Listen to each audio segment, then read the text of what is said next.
Yeah, hello and welcome to the Tulip Airway channel. This is video number 26, the final of a series of 6. Basically, we're looking at how new medical devices actually spread in the hospital.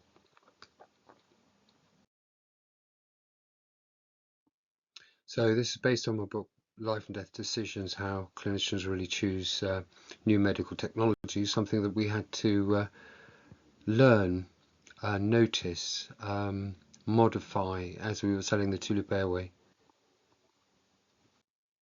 Now, the reason that this whole project, Life and Death Decisions, started was because we had to learn how to sell tulips to doctors who are very conservative. They make their own minds up, and so it was like it wasn't what most people suggest sales is. It wasn't all advertising and leaflets and brochures and summaries. It wasn't any of that.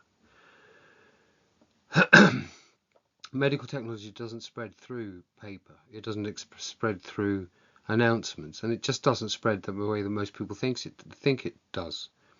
It spreads through social networks and people, conversations in coffee rooms. So it usually starts with that single clinician trying it, discussing it, pointing out its advantages in his hands, her hands, pointing out any disadvantages, and if that report, word of mouth, what did you think, becomes positive, then other people will pay attention, because this is not a small recommendation. Other people will observe, they'll start asking questions, and they'll be tempted to try themselves if the reports are good enough. So what happens is that social network, that small group of people starting with one, starts using it. It becomes a thing for them, it becomes regular, and adoption becomes a full-time thing in that department. But then what happens is one doctor from one hospital speaks to another doctor, a friend of his, somebody he works with, people on some committee, whatever, somebody they respect, and then it transfers from hospital to hospital. That's the extension of that social network.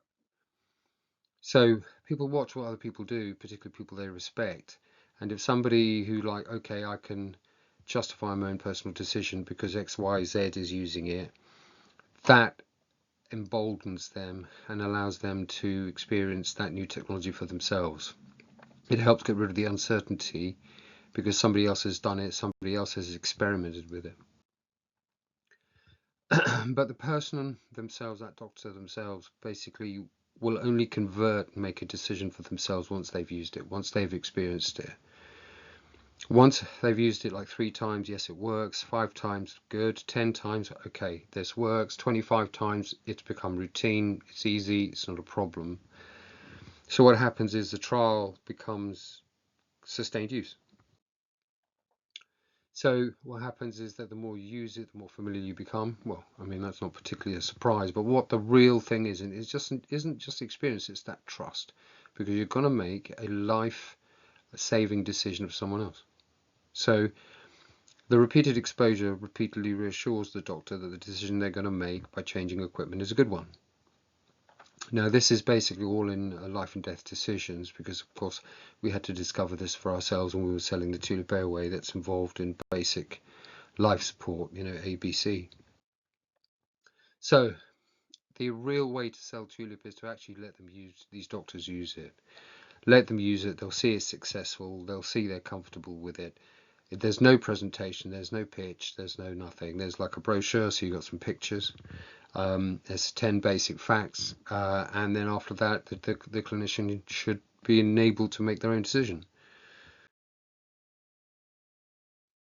Okay, so the sales insight here is that social proof is strongly influences that adoption.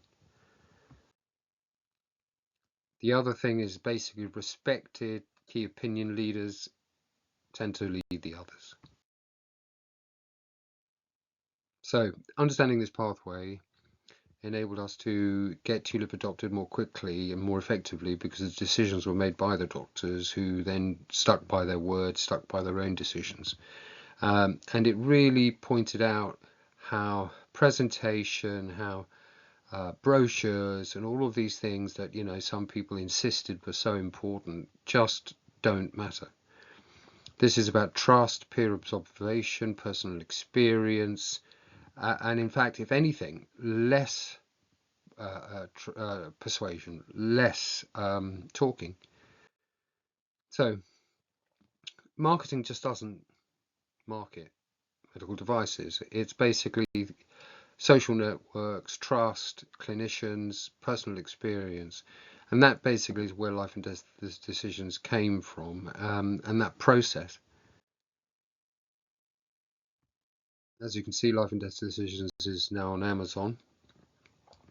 I'll speak to you in the next video.